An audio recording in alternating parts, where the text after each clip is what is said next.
So our first presentation will be given by Barnaby Miles from the University of Bristol, evaporation kinetics and crystallization behavior of multi-component aerosol droplets. And I'm just going to suggest you stand this side because those on Zoom don't need to give you that microphone. Anywhere in this facility is fine. From anywhere. Cool. Thanks. So everyone, I'm Barney. I'm just going to be talking a bit about some work I've been doing on evaporation kinetics and crystallization behavior of aerosol droplets with sort of multiple components in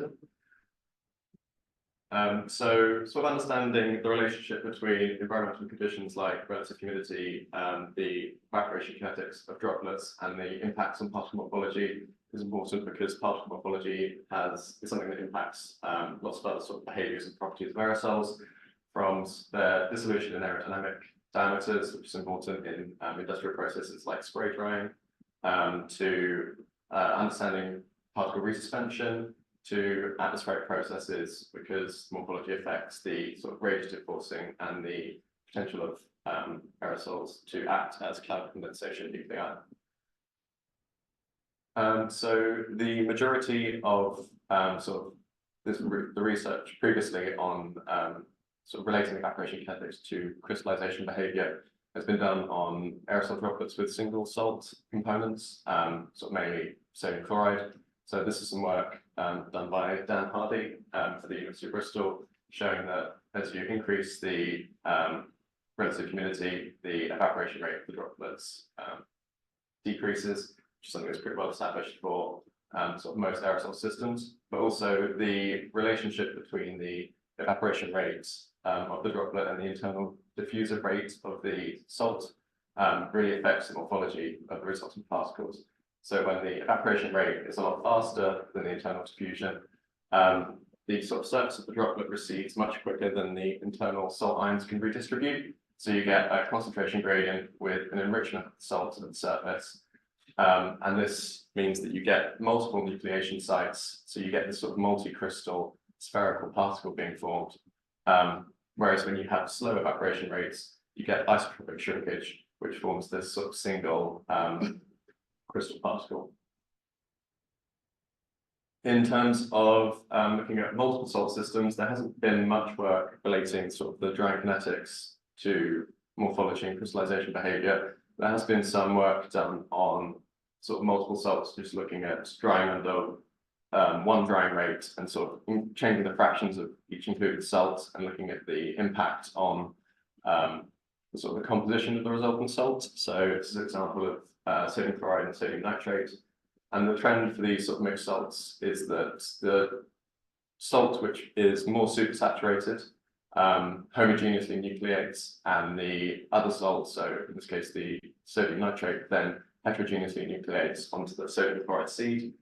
So in this case it's that way because the efflorescence relative humidity of sodium chloride is much higher than that of sodium nitrate.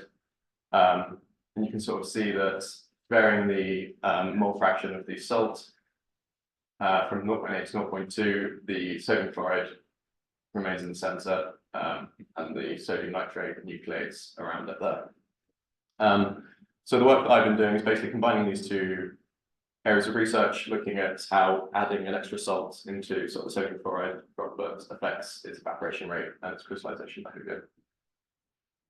And we do that by using an EDB to look at the evaporation kinetics data. So we can levitate a single droplet in a relative humidity and temperature controlled environment, fire a laser at it, which we collect the scattering pattern from to give how the radius changes with time.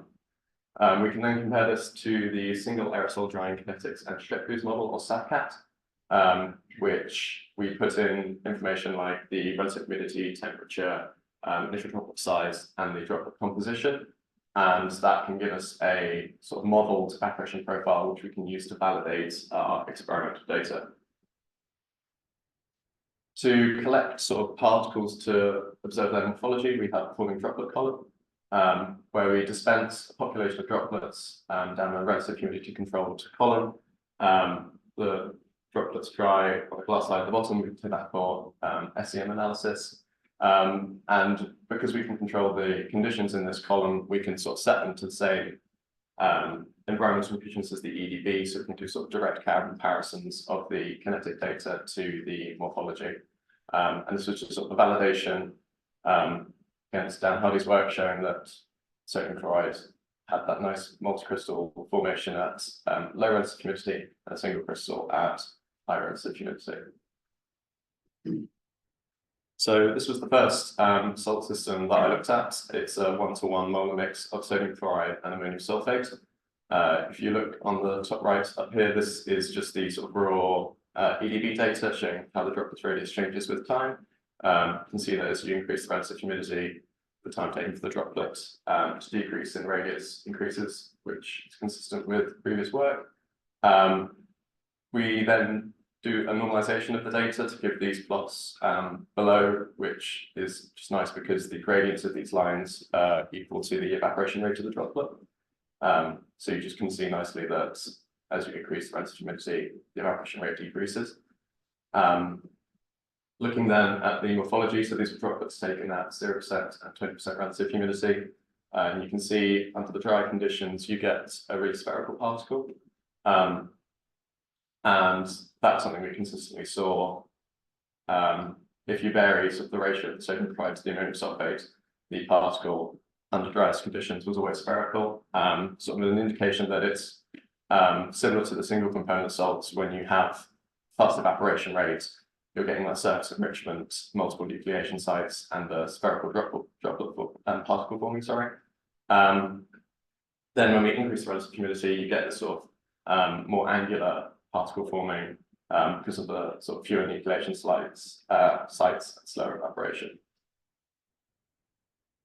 So we also did some EDX mapping of the resultant particles we got, because just because we're adding sodium chloride and ammonium sulfate into these droplets doesn't necessarily mean that's what's going to FRS out as a particle. And indeed, the thermodynamic, the predicted composition was a 1-to-2-to-1 molar ratio of ammonium sulfate to ammonium chloride and sodium sulfate. But when we did the EDX mapping, you can see in the top left sort of slide here that there wasn't any chlorine present in the resultant particles. And what we think has happened there is that ammonium chloride, it's known sort of on hours to days scale, degrade in aerosol particles. Sort of it decomposes to ammonium and HCl gas. So there are sort of several days between when we collect the sample and we take it for SEM imaging. So we think these resultant particles started up with ammonium chloride present, but it's degraded, so we just have a 1-to-1 ratio of ammonium sulfate and sodium sulfate. You also notice that these sort of particles are homogeneously mixed, and that's something we saw at 0% and 20% relative humidity. Whereas sort of a lot of the previous literature has shown that these salts pretty much always form sort of core shell formation. And sort of initial thinking is that because these particles were dried sort of at a max of 20% relative humidity, and the efflorescence relative humidity of sort of the component salts are a lot higher than that, because they're also supersaturated, that they are sort of all crystallizing homogeneously. So there's no sort of one component crystallizing and the other nucleating heterogeneously onto it.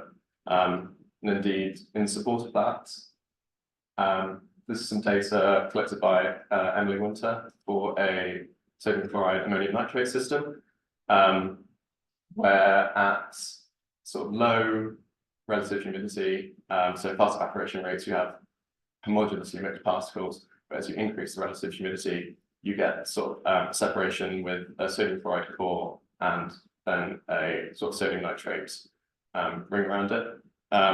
Just on the side, the ammonia in these particles, we think has undergone the same ammonium chloride degradation. So the composition of these particles is just sodium chloride and sodium nitrate. But the efflorescence relative humidity of sodium chloride is 47%, and the efflorescence relative humidity of sodium nitrate is 20 to 30.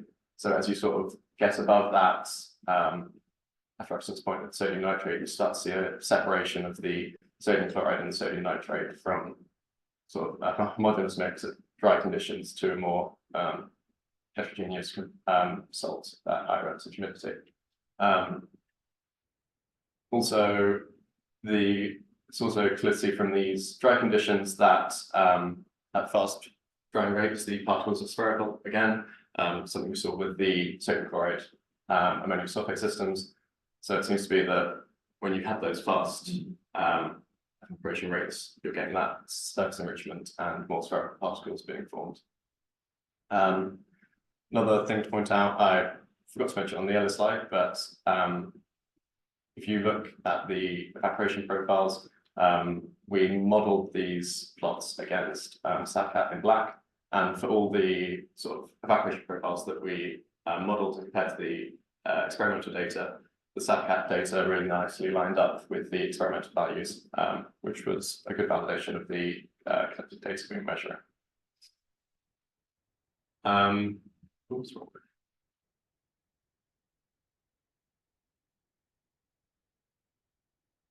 Okay. So just as sort of a final extension of that, last system we looked at was sodium chloride and calcium chloride.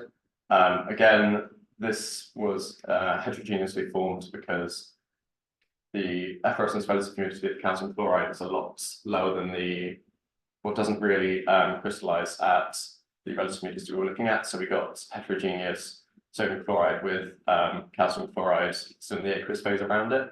The interesting thing with this system is that the morphology of the sodium chloride followed the same pattern as the pure component salts. So under dry conditions, even though it was surrounded by aqueous calcium chloride, the droplet still formed this multi-crystal structure, same as under pure component.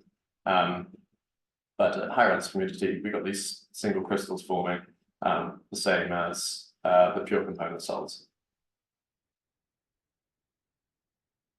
So to conclude, the relationship between the drying kinetics, droplet composition, and morphology has been shown in mixed aerosol salt droplets. The effect of evaporation rate and morphology is consistent with the single component aerosol droplets, with those that dry on fast conditions forming more spherical particles.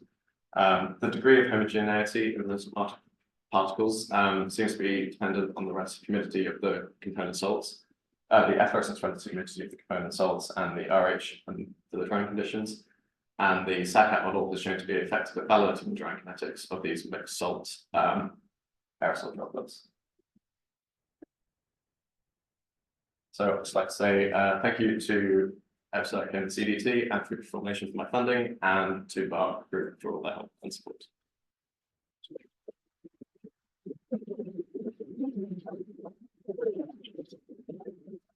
Thank you very much, Barney, for kicking us off. Do we have any questions? We have a microphone, roaming microphone, I'll bring around.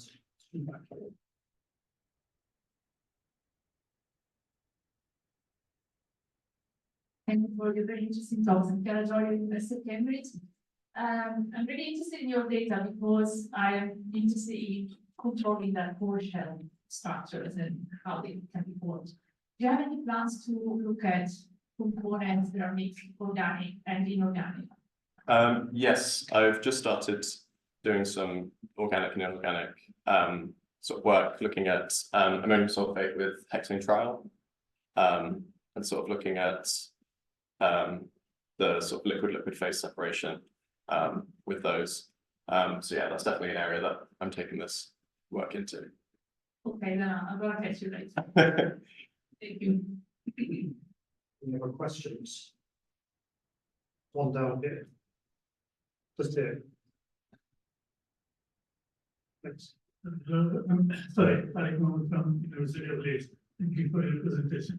I was wondering, can you get any information about crystal growth rate from your experiment?